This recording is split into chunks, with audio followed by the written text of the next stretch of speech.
The war in Gaza will be the focus of discussion at the White House tonight. Israeli Prime Minister Benjamin Netanyahu will join President Trump for a private dinner closed to the media. Their meeting comes as Israeli officials hold indirect talks with Hamas aimed at reaching a ceasefire deal. Now, for more on this, journalist Tony Waterman is in our Washington bureau. So, Tony, how likely is it that a deal will actually be reached by the end of the week? Well, that's certainly what the Trump administration is aiming for. And the president seems quite confident that there is a deal in the offing.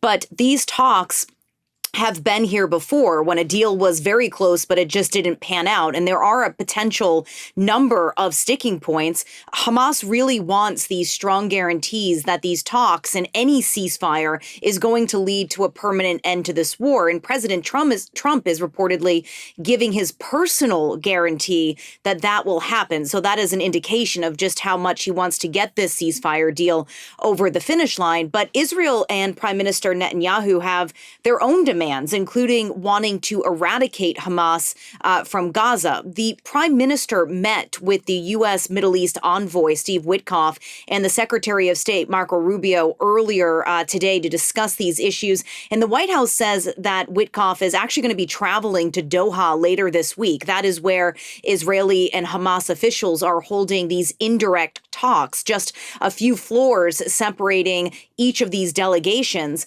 Another thing that Trump and Netanyahu are expected to discuss is the bombing of Iran's nuclear sites. They're likely to be taking a victory lap about those strikes, but also the potential for a new U.S.-Iran nuclear deal, which is something that Israel is very skeptical about.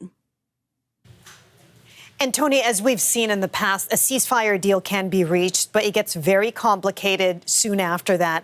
Tell us, what does Trump ultimately want here? Well, the White House press secretary, Caroline Leavitt, said earlier today that the top priority for the president is to end this war and get all of the hostages returned. And in fact, some of the families of those hostages were in D.C. today holding a rally calling for a full and immediate release of those individuals.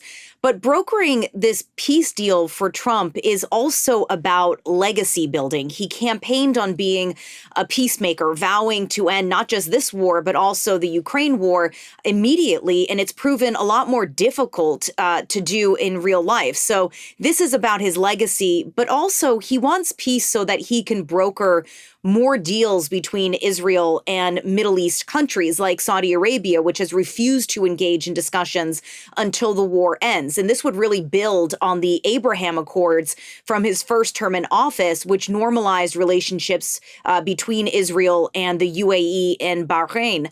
Another thing that Trump has mentioned, and really to the shock of many, is turning Gaza into a resort area, the Riviera of the Middle East, as the president has called it.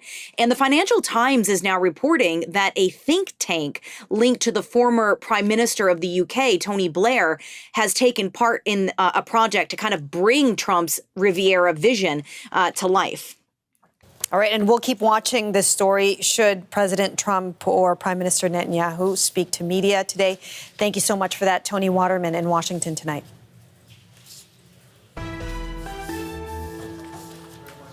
All right, and we take you to Washington now. As we mentioned, Israeli Prime Minister Benjamin Netanyahu is meeting with U.S. President Donald Trump. Let's listen in.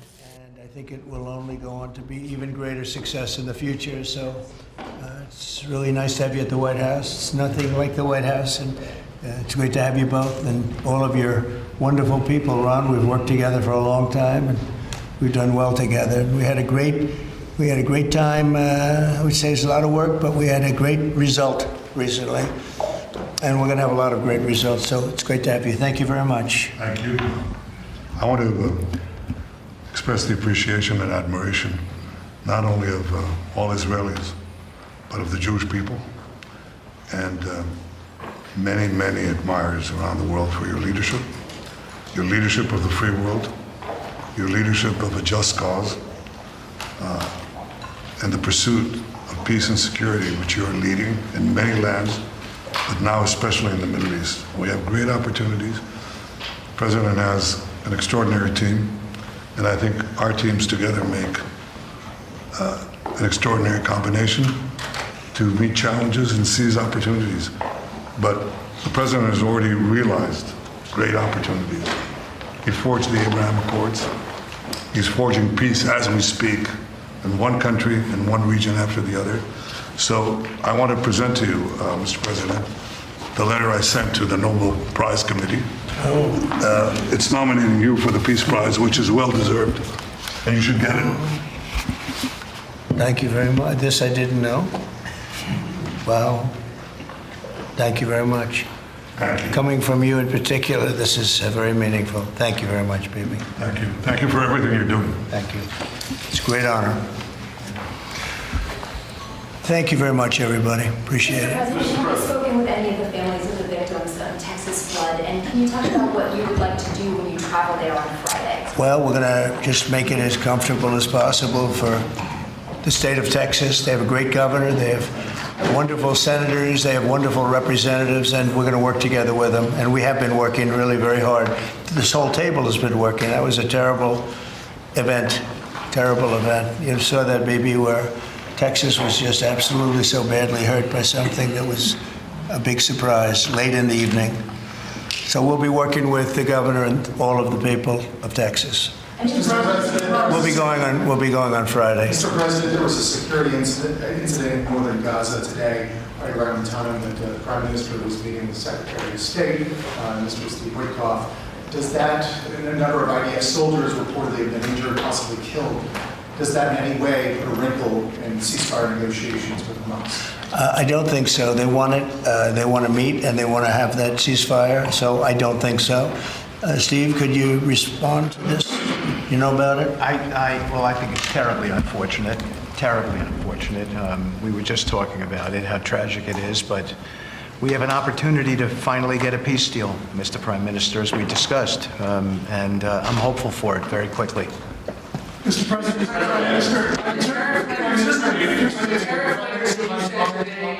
final offers, or are they More or less final offer. So South Korea. Look, we're always subject to negotiate something that's fair, but we've talked to most of the countries, and pretty much they've had their way for many, many decades, as you know. And it was time that we just wanted fairness. This is not really equitable from our standpoint because it's just a small token by comparison to the damage that's been done over the years. But we had no other president that was willing to do this. I did it in my first term with China and others. We took in hundreds of billions of dollars of tariffs.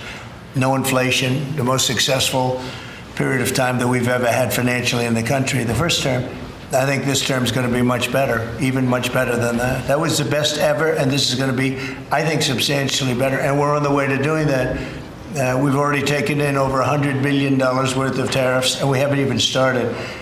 And all I say to the other countries is, you know, some of them wanted to make a deal and want to be fair. Others perhaps got a little bit spoiled. They were a little bit spoiled because for 30, 40 years, 50 years, they were taking advantage of the country. So we're going to, I would say final, but if they call with a different offer and if I like it, we'll do it. And the August deadline, is the August deadline firm now?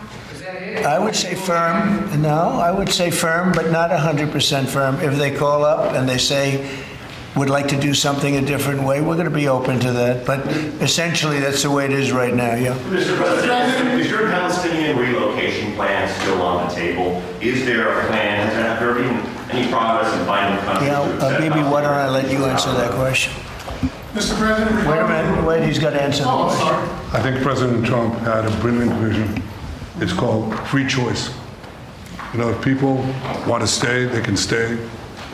But if they want to leave, they should be able to leave. It shouldn't be a prison. It should be an open place and give people a free choice. We're working with the United States very closely about finding countries that will seek to realize what they always say, that they want to give the Palestinians a better future. And those who, and I think we're getting close to finding several countries, and I think this will give, again, the freedom to choose. Palestinians should have it. And I hope that we can secure it close by. And we've had great cooperation from surrounding meaning surrounding Israel, surrounding countries. Great cooperation from every single one of them. So something good will happen. Brian, did you have something? Mr. President, you've mentioned before you want to go down as your legacy as the peacemaker. Are we in the last chapter of closing out peace amongst this conflict now and all the other ones that you're working on? Well, I hope so. Look, we did a job with India and Pakistan and Serbia, Kosovo, and Rwanda and the Congo, and this was all over the last 3 weeks or so, Marco, right? We did, and others that were ready to fight, and we stopped a lot of fights. I think a very big one, frankly, a very, very big one was India and Pakistan, and we stopped that over trade. We're dealing with India and we're dealing with Pakistan, and we say we're not going to be dealing with you at all if you're going to fight. And they were maybe at a nuclear stage. They're both, nuclear powers. And I think stopping that was very important. We're trying to help out with a Biden-created monster, this whole thing that's happening with Russia and Ukraine. It's a horrible thing, and I'm not happy with President Putin at all. But this is something that would have never happened if I were president. This was a war that was never going to happen. Go ahead, Brian. I was just going to say, how would you address your critics that in the election they said that you would cause the next World War III, when in fact you're solving all the problems? I'm stopping wars. I'm stopping wars. And I hate to see people killed. Like, as an example, Ukraine and Russia, they're not Americans there being killed. They're not Israelis that are being killed. These are all Russians and all Ukrainians. But it's 5,000, maybe 7,000 last week, 7,500 last week, mostly soldiers. But people in towns and cities that are getting hit, but mostly death is mostly soldiers. Now, so they don't come from here, but it's 7,000 last week souls. And if I can stop that, they have parents and they have sisters and brothers and getting married and who knows, they're just people, but they're souls. And if I can stop a war, because I have an ability to do so, I'm disappointed, frankly, that President Putin hasn't stopped. I'm not happy about it either. Mr. President, on the Iran talks, can you say if you've scheduled the next round of Iran talks, and then also on strike? We have scheduled Iran talks, and they want to talk. They took a big drubbing. I think when we hit the three sites, really, I would say the three sites, not just the one. The one was a big one, and it was deep in granite, and it was obliterated. It turned out the Atomic Energy Commission said it is obliterated. I would just want to take our hats off to those incredible flyers, the people that flew that big machine, and frankly, the mechanics and everybody else. I mean, they had zero. They flew for 37 hours with zero problem mechanically. I mean, when you think in carrying the biggest bombs ever, the biggest bombs that we've ever dropped on anybody, when you think non-nuclear, and we want to keep it non-nuclear, by the way. But they did a phenomenal job. It was an amazing job. And I think that was, I was talking to Bibi about it before, that was the very beginning of the end. It ended very quickly after that. I don't want to say what it reminded me of, but if you go back a long time ago, it reminded people of a certain other event. And Harry Truman's picture is now in the lobby, in a nice location in the lobby where it should have been, but that stopped a lot of fighting. And this stopped a lot of fighting. When that happened, it was a whole different ballgame. On future Iran strikes, what might make you have the desire to do another strike on Iran? Another what? Another strike on Iran. I hope we're not going to have to do that. I can't imagine wanting to do that. I can't imagine them wanting to do it. They want to meet. They want to meet. They want to work something out. No, they're very different now than they were 2 weeks ago. Is there a date yet for the Iran talks, or a city? Do you know when and where the next round of Iran talks will be? Well, I can tell you. I'd rather not say, but you'll be reading about it tomorrow or seeing it tomorrow. Mr. President, what is the holdup currently in a ceasefire with Hamas? In which? In a ceasefire between Israel and Hamas, what's currently the holdup? I don't think there is a holdup. I don't think there's a holdup. I think things are going along very well. They just, left each other, and it was not a pleasant period of a few days. It was a little longer than a few days, but this was not a pleasant period of time. And, you know, we were, at the end, 14 missiles were shot, and every single missile was shot out of the air. It was pretty amazing. That was sort of the end. And they told us they were coming and where they were and what time they were coming. And they said, if you'd like to have a different time, we'll do that. And that's respect when they do that. I appreciated that they did that. There was no surprise. We got the soldiers out of the base in Qatar, in this case. But they knew they were coming. 14 missiles were coming. 1 o'clock, they said, would you like to make it later? I said, no, let them come at 1 o'clock. And at 1 o'clock, everybody was, as you know, over 5,000 people left the base. And we had 3 gunners and 3 assistants. And out of the 14 that were shot, all 14 were knocked down. And that was the end. That was about it. And we had a rough time. But sometimes, you know, sometimes you need the rough time in order to get. I think things are going to be really settled down a lot in the Middle East. And they respect us, and they respect Israel. They respect a lot of things that took place. Nobody's ever seen equipment like what we sent over to knock out those sites. But when those sites were knocked out, it essentially, that was the end.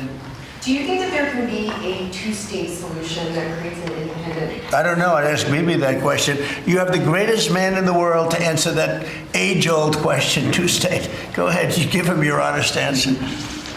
I think Palestinians should have all the powers to govern themselves, but none of the powers should threaten us. And that means that certain powers, like overall security, will always remain in our hands. Now, that is a fact. And no one in Israel will agree to anything else because we don't commit suicide. We want life, we cherish life for ourselves, for our neighbors. And I think we can work out a peace between us and the entire Middle East with President Trump's leadership. And by working together, I think we can establish a very, very broad peace that will include all our neighbors. Mr. President, a question on Iran. You asserted that there's a complete and total destruction of their nuclear facilities. So what is the basis of the talks going forward? Is it to cap future nuclear activity? Is it ballistic missiles, terror support, economic-based opportunities? What are the It's really a good question because if you remember when it was done, I sort of said, what's the purpose of talking? It's been knocked out and knocked out completely. But they've requested a meeting, and I'm going to go to a meeting, and if we can put something down on paper, that will be fine. That'll be good. I think they've gained a lot of respect for us. I think they've gained a lot of respect for Israel also. But they would like to meet, and we're going to have a meeting. Steve, when is that meeting going to be? Do you want to say? Rather, very quickly, in the next week or so. So we'll see what happens. I think it would be nice to memorialize it, put it down, but because of the incredible result of that attack, if you want to call it an attack, I didn't think it was necessary to have it in writing. I think we spoke. I mean, that speaks much louder than writing. But I can also understand why they'd want it. And they've been very nice. They've been very respectful. And it began by them telling us about 14. They had to do. You know what 14 represents, right? Do you know what 14 represents? Right? You know that, right? The number of bombs dropped. So it was, you know, representative. We got them all. Yeah, please. Behind you, please. No, you. So this is a question to the Prime Minister.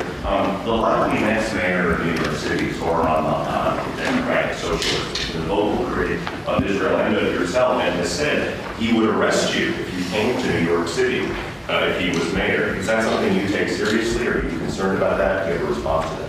No, I'm not concerned about that. I'll get him out. Look, there's enough craziness in the world, but I guess it never ends. I mean, you have this is a folly, and it's it's silly in many ways because it's just not serious. But what is serious is the question I was asked before. You know, after October 7th, people said the Palestinians had a state, Hamas state in Gaza, and look what they did with it. They didn't build it up; they built down into bunkers, into terror tunnels, after which they massacred our people, raped our women, beheaded our men, invaded our cities and our towns and our kibbutzim, and did horrendous massacres, the kind of which we didn't see since World War II and the Nazis, the Holocaust. So people aren't likely to say, let's just give him another state. It'll be a platform to destroying Israel. We'll work out a peace with our Palestinian neighbors, those who don't want to destroy us, and we'll work out a peace in which our security, the sovereign power of security, always remains in our hands. Now, people will say it's not a complete state, it's not a state, it's not that. We don't care. You know, we vowed never again. Never again is now. It's not going to happen again. So we'll see you in New York next year? Oh, well, look, I'm going to come there with the President Trump, and we'll see how do you know who the mayor will be? I don't know that. Do we know that? He's going to be very fine, and who knows, we don't know who the mayor's going to be yet. But this is a communist. He's not a socialist. He's a communist. And he said some really bad things about Jewish people. And he said some really bad things about a lot of people. And I think he's going through a little bit of a honeymoon right now. But he might make it. But, you know, it all comes through the White House. He needs the money through the White House. He needs a lot. He's going to behave. He'll behave. He better behave. Otherwise, he's going to have big problems. But it's a philosophy that this country is not ready for, and it never will be. By the way, we have a man with us who thought this was going to be a very glamorous, easy job. He's the ambassador to Israel, Mike Huckabee, former governor, former everything. I'd say he's a former everything, and respected and loved by everybody. And he loves Israel. He loves the state of Israel, and nobody loves it much more. And he's not Jewish, and he loves Israel. And he wanted to be there. I said, you know, Mike, it could be dangerous. No. Well, at least I was right about that. He was in every bunker you could be in. He was running around from bunker to bunker, but he's still with us, fortunately, and he's done a great job. Would you say a few words, Mike? Just want to say what an honor it is to serve you, Mr. President, and to see a historic horizon that we're looking at in the Middle East. And when the President made his trip to the Middle East, and then he really reached out to the new Syrian government, knowing they needed a partner and knowing that they could pick the wrong partner. And what the President did, which took us all off guard, but the strategic move in that has set up something that is absolutely historic.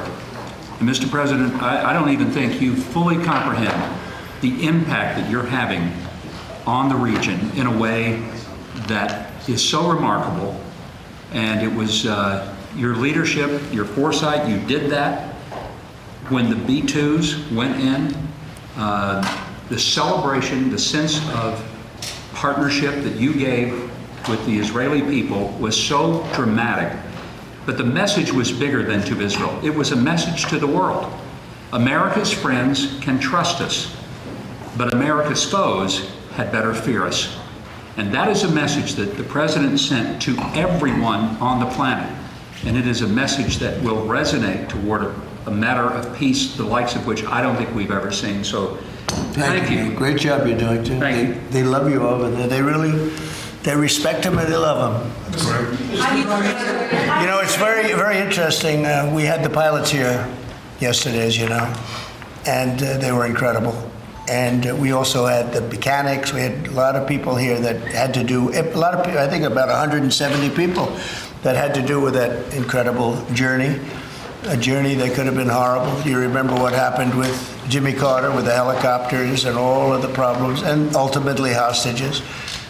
We had the exact opposite. Everything was perfect. It worked perfectly. But I didn't realize, I was saying to one, is this something that you felt strongly about? Absolutely, sir. I couldn't wait. I said, better than you, really better you than me.